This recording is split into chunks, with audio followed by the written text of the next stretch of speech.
এই বদলটাই মানুষ চেয়েছিলেন। শুধু মুখের বদল, নামের বদল, দলের বদল নয়, ব্যবস্থার বদলও চেয়েছিলেন।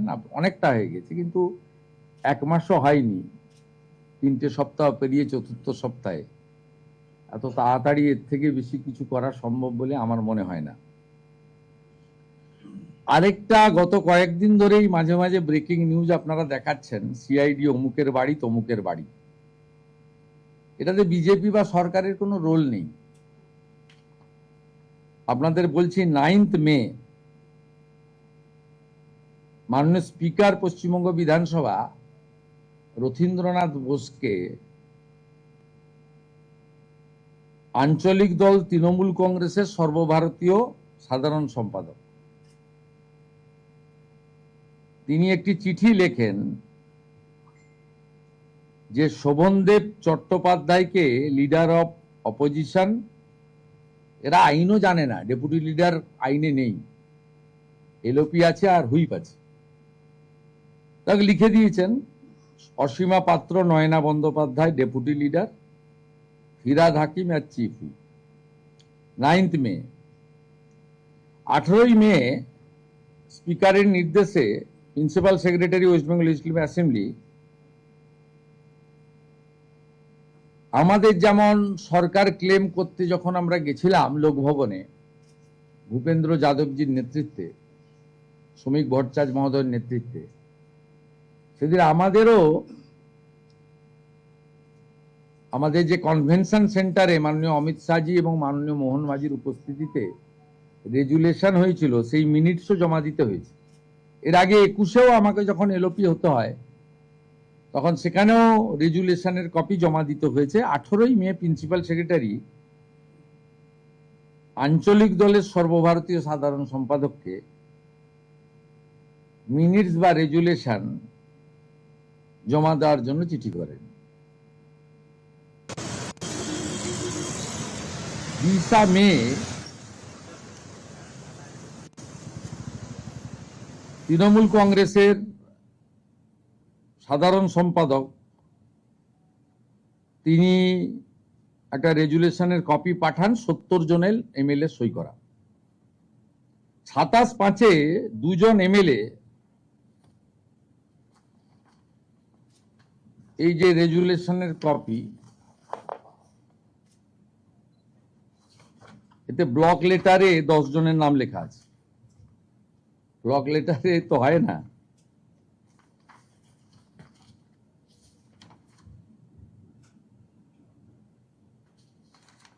এখানে 2জন এমএলএ মাননীয় ঋতব্রত বন্দ্যোপাধ্যায় এবং সন্দীপন সাহা, তারা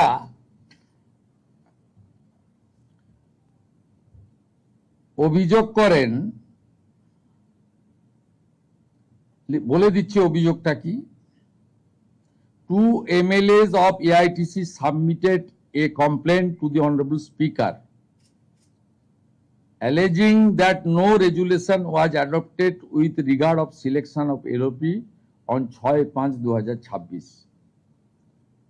They are signed in the meeting resolution book on 19/5/2026.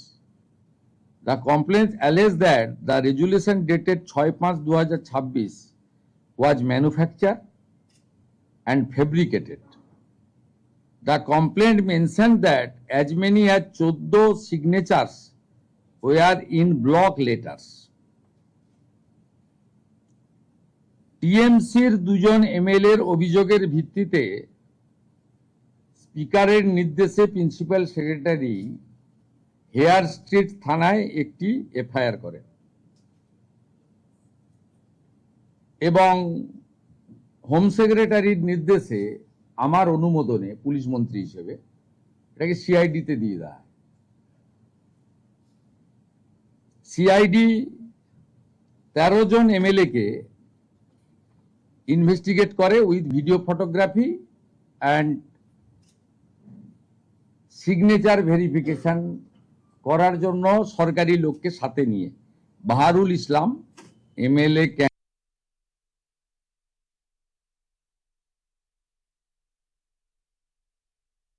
Canning, Chandranath Sinha MLA Bolpur, Arup Roy MLA Howrah মধ্য, Tapas Maiti MLA Domjur, Nayana Banerjee MLA Chowringhee, Tapas Mondal MLA Raidighi, Subhashis Das MLA Maheshtala, Torab Hossain মণ্ডল এমএলএ কুমারগঞ্জ, দীনেন রায় এমএলএ খড়গপুর গ্রামীণ, Kunal Ghosh MLA Beleghata, Abdul Aziz MLA Lalgola, তশিফুর Rahman MLA Basirhat উত্তর, আব্দুল মতিন এমএলএ হাড়োয়া। এদের মধ্যে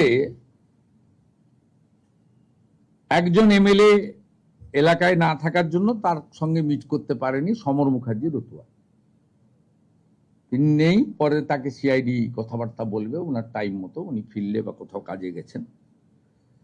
এদের মধ্যে তিনজন এমএলএ বাহারুল ইসলাম, অরূপ রায় এবং সুভাষিস দাস, তারা ভিডিওগ্রাফি এবং সিআইডি কে বলে সই আমাদের নয়।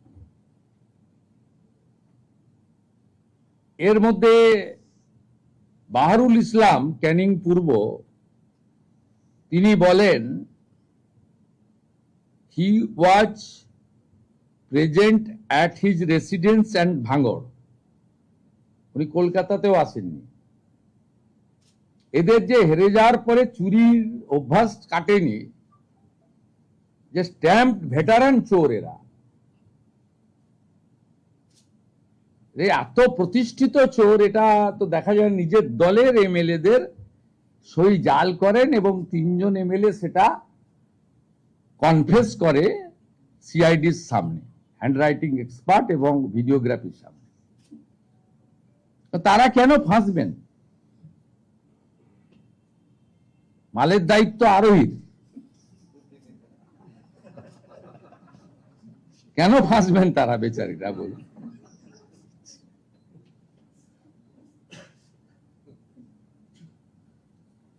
সিআইডি একটা নোটিশ করে ওই আঞ্চলিক দলের সাধারণ সম্পাদককে, যে আপনি রেজুলেশনের বুক নিয়ে আজকে হাজির হবেন। বাকিটা সিআইডি পুলিশ বলতে পারবে, সম্ভবত আমাকে ডিজিপি বলছিলেন উনি টাইম চেয়েছেন, সেটা তাদের প্রসিডিওর অনুযায়ী করবেন। আমি ইনভেস্টিগেশন পার্টে ঢুকবো না, ইটস নট মাই ডিউটি। যেহেতু ব্রেকিং নিউজ আসছে, অভিযোগ করছে, আমি দেখছিলাম মাননীয় নয়না বন্দ্যোপাধ্যায় বলছেন, আমি অবাক হয়ে গেছি, আমি সই করিনি কিন্তু আমার বাড়িতে। কুণাল বাবু বলছেন, তারপরে চন্দ্রনাথ সিনহা উপদেশ দিচ্ছেন যে আমি সিআইডি এসেছিল তাদের উপদেশ দিয়েছি যে এইভাবে করা উচিত, আমাদের তো ডেকেই বলতে পারতেন। ডেকে বলবে কেন ভাই? মিনিটস রেজুলেশন তো আমাদেরকেও দিতে হয়েছে লোকভবনে, আমাকে যে দলনেতা করেছে বিজেপি। 21-এ আমি যে এলওপি হয়েছি তার রেজুলেশন দিতে হয়েছে মিটিংয়ে। যে তুমি তোমার লোকেদের সইগুলোকে ফরজারি করবে, এটা তো পাবলিক ডোমেনে এখন। এরা এত বড় করাপ্টেড। এবং আমি সিআইডি কে বলেছি, ভারতীয় ন্যায় সংহিতাতে ফরজারিতে যা যা আছে অ্যাকশন আমরা নেব। কারো অসুবিধা থাকলে, কেউ অসুস্থ থাকলে তাকে টাইম দেবেন কিনা আইও বা তার অর্গানাইজেশন ঠিক করবে, ওখানে আমি ইন্টারফেয়ার করব না, ইটস নট মাই ডিউটি। কিন্তু এর সঙ্গে সংবাদ মাধ্যমের প্রচার, তাতেই মনে হতে পারে প্রতিহিংসা নিচ্ছেন, কিন্তু প্রতিহিংসা আমরা নিতে চাই না, কারণ উঠে গেছে পার্টিটা, তো